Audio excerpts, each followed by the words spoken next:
Oi, gente, terça-feira. Tudo bem, gente? Tudo tranquilo com vocês? Boa terça-feira. A prova Atualidades no ar. Tem falado muito pra galera que tá fazendo o Enem. Isso mesmo. Também, né?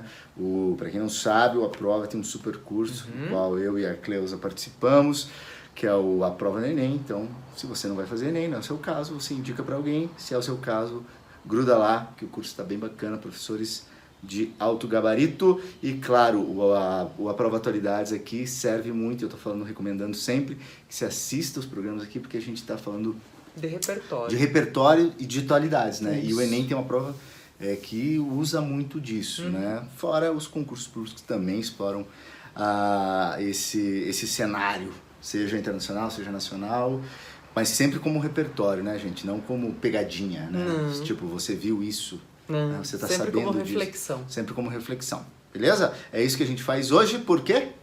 Porque hoje não podia deixar de ser, né, pessoal? A gente é um programa que procura refletir, atualizar você e trabalhar com intertextos e analogias. E por isso a gente vai falar sobre Brumadinho, né? Não podia deixar de ser, mas também, né, Shibata, sempre pensando. A gente tá sempre tratando aqui de atualidade sem dizer assim, não, a gente não tá só informando você. Porque para se informar, você tem outros canais e a gente não é um programa de notícia, né? A gente é um programa de reflexão, de atualização e de intertexto e analogia. Por isso que a gente sempre gosta, você já, quem acompanha a gente conhece o nosso modo aqui de operar. A gente não gosta do calor do momento, porque o calor, às vezes, a gente não consegue, a gente não quer competir com a televisão, por exemplo, né? Os jornalistas fazem muito bem isso, tá? Então a gente precisa de um tempo para baixar a poeira, para a gente ter e fazer algumas reflexões e os devidos intertextos. Para preparar, justamente, para dar ideia para você, né? E agora, acho que todo mundo também já pensou muito disso, agora a gente quer pensar um pouco diferente e em algumas outras, né, vertentes ou olhares que a gente possa explorar aqui. Né? Esferas, correlações, tudo isso. Vamos lá, um assunto tristíssimo. Sim. Estarrecedor, raiva. É um misto de muita coisa, né? Frustração. Ele desperta muitos sentimentos, mas sabe, um intertexto que aí eu disse, olha, eu queria fazer, né, e queria promover e sugerir para vocês, gente. É um intertexto pensando no silêncio, sabe? Então dizer assim, quando a gente fala a expressão, por exemplo, silêncio ensurdecedor. Espera aí, como é que faz um silêncio ser ensurdecedor se ele não tem som, né? É linda essa.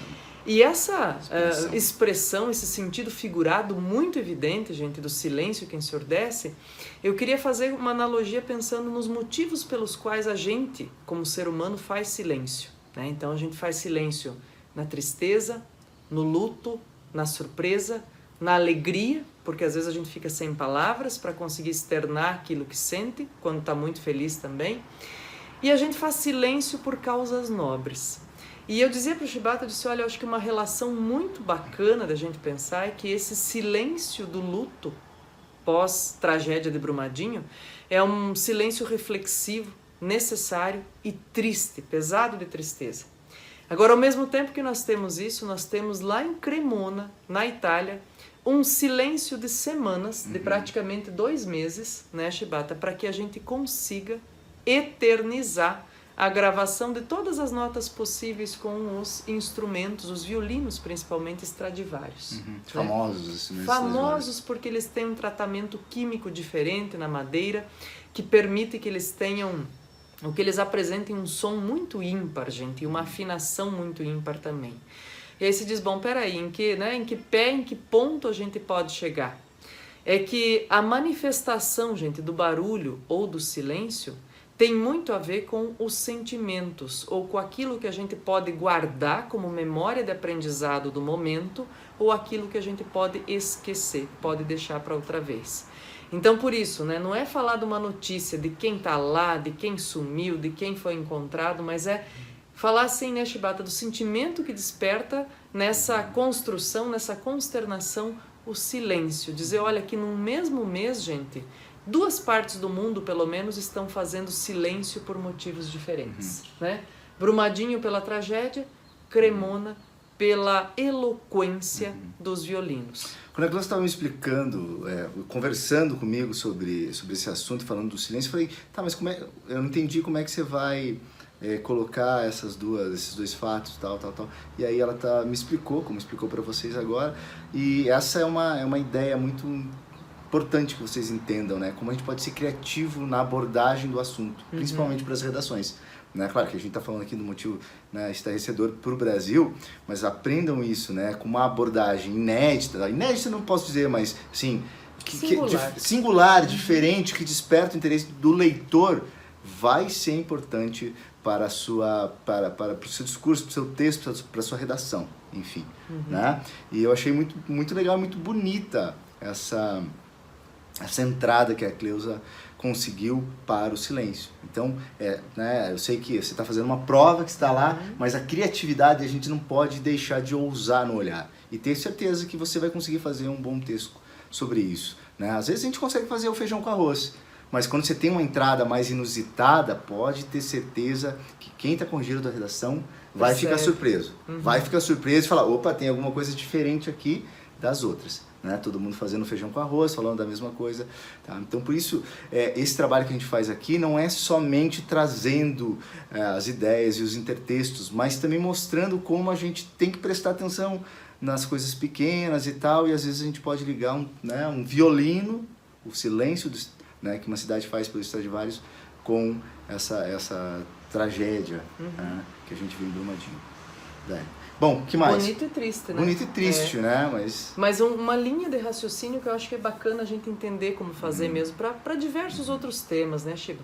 Mas eu acho que você trouxe um intertexto literário também pra gente. Eu trouxe um intertexto literário e começo com uma imagem que me ficou, né? A gente começa a mergulhar na notícia, fica completamente absurdo, né, estarrecido com tudo que aconteceu, aquelas imagens da Terra se movendo, fala, meu Deus, eu estou num filme de ficção científica, né?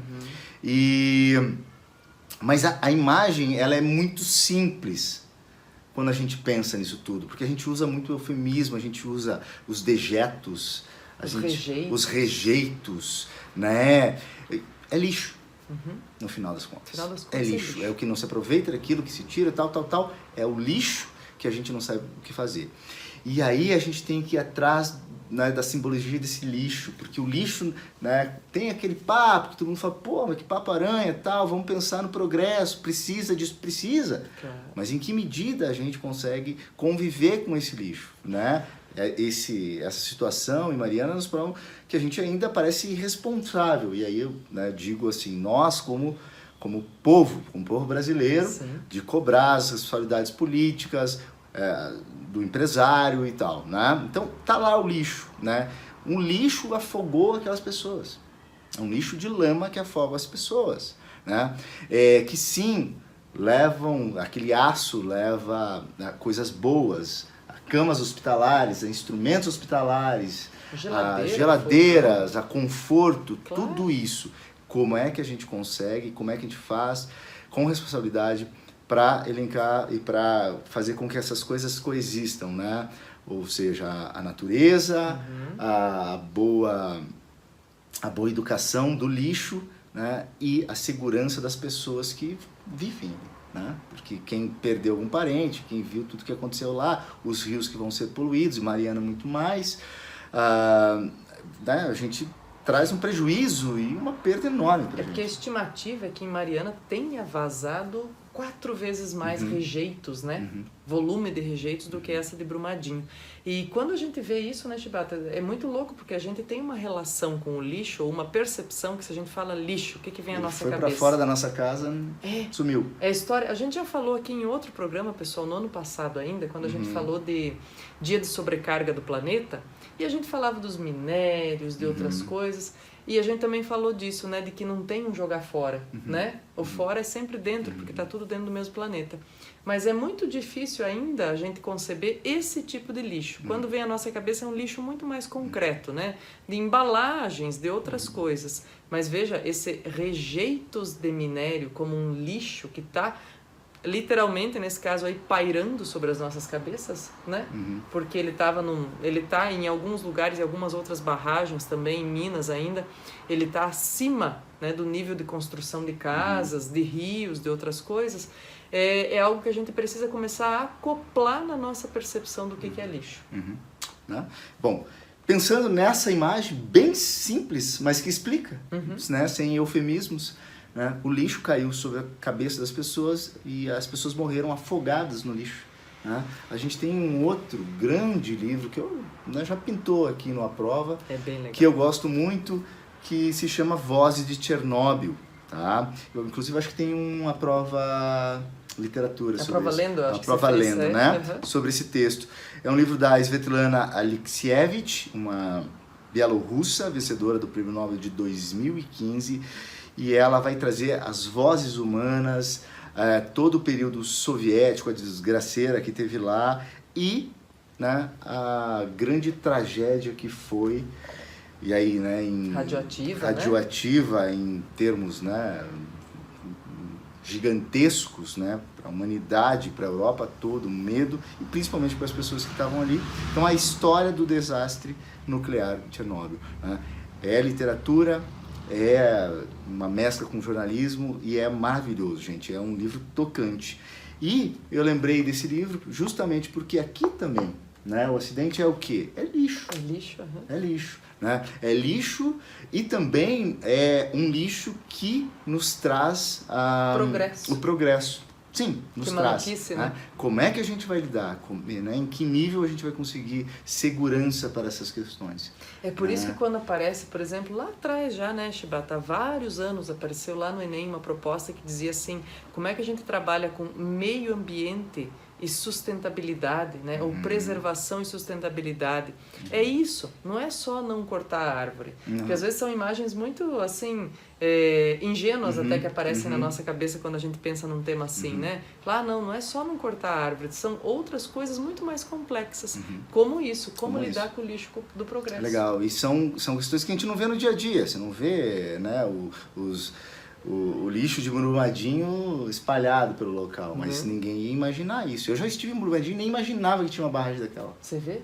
Né? Nunca imaginei, nunca soube, nunca tinha. Então não é um assunto do dia a dia, não é visto como lixo. Né? É tipo, tá lá, tá na barragem, tá lá, vamos ver o que a gente faz com esse negócio. É porque é de repente que essas coisas começaram a aparecer pós-Mariana, né? Pós-Mariana. Beleza? Vamos tranquilo? lá? É isso aí. Força pra galera lá de Brumadinho, né? E todas as pessoas que perderam alguém que... E todo o pessoal continua trabalhando. Inclusive tem uma menção aí da imprensa internacional, gente, pedindo uma indicação, uma concessão de Prêmio Nobel da Paz para os bombeiros que estão trabalhando em Brumadinho. Então, força para todo mundo, né? E vamos desejar aí uma semana boa, com muita energia boa para todos nós. Valeu, gente. Obrigado. Tchau, tchau.